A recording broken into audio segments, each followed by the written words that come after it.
On a été écoutés. Maintenant, on attend de savoir si on a été entendu.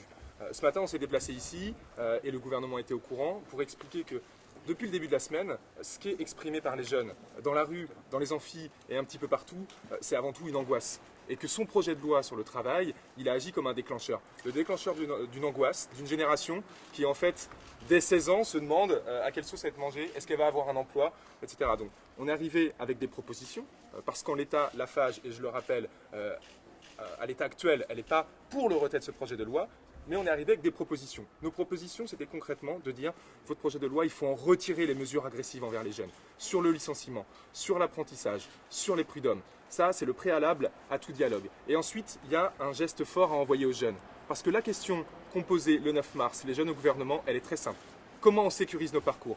On a demandé aujourd'hui à Manuel Valls, à Myriam El Khomri et à Emmanuel Macron de créer un nouveau pilier à ce projet de loi, un pilier puissant, le pilier de la formation, en créant un droit universel à la formation qui garantirait à chaque jeune et à chaque Français dans ce pays d'avoir accès à n'importe quel moment de sa vie à une formation qualifiante. Parce qu'on sait que sur le quart des jeunes qui est au chômage aujourd'hui, et on n'en parle pas assez, de ces 2 millions de jeunes aussi qui sont des jeunes sans emploi, qui ne sont pas en études, qui ne sont pas en formation, et bien les premiers jeunes qui sont en galère, c'est les jeunes qui ne sont pas formés. Donc le message qu'on a envoyé au gouvernement, c'est le 14 mars, on jugera la possibilité d'un dialogue sur le fait d'avoir retiré les mesures agressives et d'avoir ajouté un nouveau pilier à cette loi, qui est le pilier du droit universel à la formation. Qu'est-ce qui vous a répondu, Premier ministre ?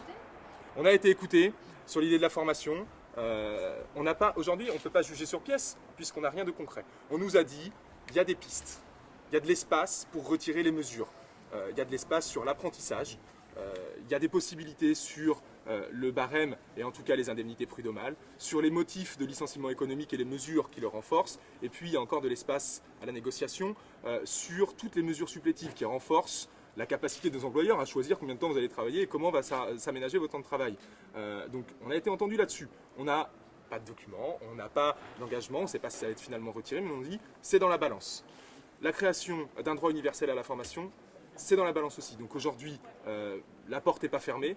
Maintenant, rendez-vous le 14, où on aura des éléments pour juger. On sera présent à la restitution. Et là, le 14, pour nous, ça sera vraiment le moment de savoir si le pas en avant qui a été fait par les jeunes aujourd'hui de dire on peut discuter de ce projet de loi, il est suivi d'un pas en avant du gouvernement. Si ce n'est pas le cas, ça sera très compliqué de poursuivre le dialogue. Si c'est le cas, on pourra avancer sur un projet de loi qui aura retrouvé son ambition initiale, qui était l'ambition d'être un projet de loi de sécurité, un projet de loi social.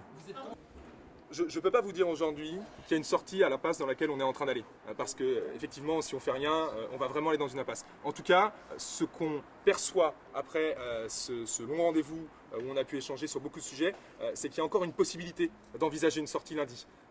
Donc la porte n'est pas fermée. Maintenant, le créneau est très étroit.